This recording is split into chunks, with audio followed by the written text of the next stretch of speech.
চিহ্নিত দাগীদের পাশে দাঁড়িয়ে ডিভিশন বেঞ্চে প্রশ্নের মুখে পড়ল স্কুল সার্ভিস কমিশন। চিহ্নিত দাগীদের নিয়ে সওয়াল করার মতো জায়গায় আদৌ কি কমিশন আছে, প্রশ্ন করেছেন মহামান্য বিচারপতি সৌমেন সেন।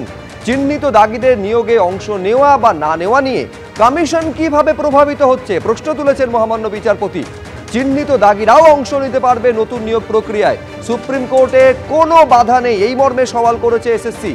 চিহ্নিত দাগীরা নিয়োগে অংশ নিতে না পারলে অসফল প্রার্থীরাও পারবেন না, সওয়াল এসএসসির আইনজীবী কল্যাণ বন্দ্যোপাধ্যায় এই মর্মে সওয়াল করেছেন।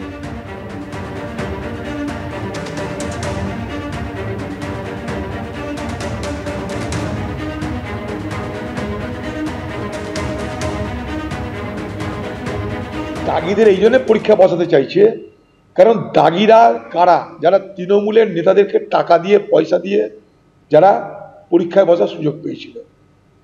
তাই আজকে তারা যদি সুযোগ না পায় তাহলে তারা তো তৃণমূলের নেতাদের বিরুদ্ধে হামলা শুরু করবে, কারণ তারা টাকা দিয়ে চাকরি পেয়েছিল। তাই দিদি সেই দাগীদের বাঁচাতে দাগীদের নেত্রী হয়ে তিনি তাদেরকে রক্ষা করতে চাইছেন এবং সেই সুবাদে সমস্ত বিষয়টাকে আরও জটিল, আরও বেপথে চালিত করে গোটা ব্যাপারটাকে লণ্ডভণ্ড করে দেওয়ার চেষ্টা করছে। এটা তার গোটা প্রক্রিয়াটাকে লণ্ডভণ্ড করে দেওয়ার একটা অপকর্মের ছবি আপনাদের সামনে রাখবো, যেখানে চৌরাস্তা মোড়ে ধর্মঘটের সমর্থনে বামেদের প্রচারে বাধা দেয় তৃণমূল।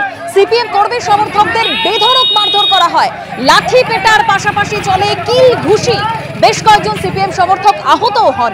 সেই ছবি তুলতে গেলে সাংবাদিকরাও আক্রান্ত হন। পুলিশের সামনেই গোটা ঘটনা ঘটে।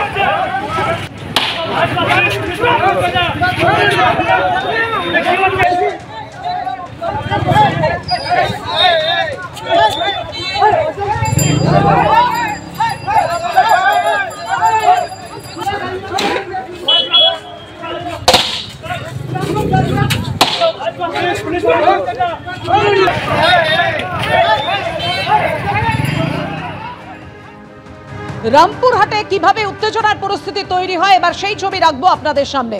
ধর্মঘটের সমর্থনে সিপিএম কর্মী সমর্থকরা তারা মিছিল করে, দেখতে পাচ্ছেন আপনারা সেই মুহূর্তের ছবি।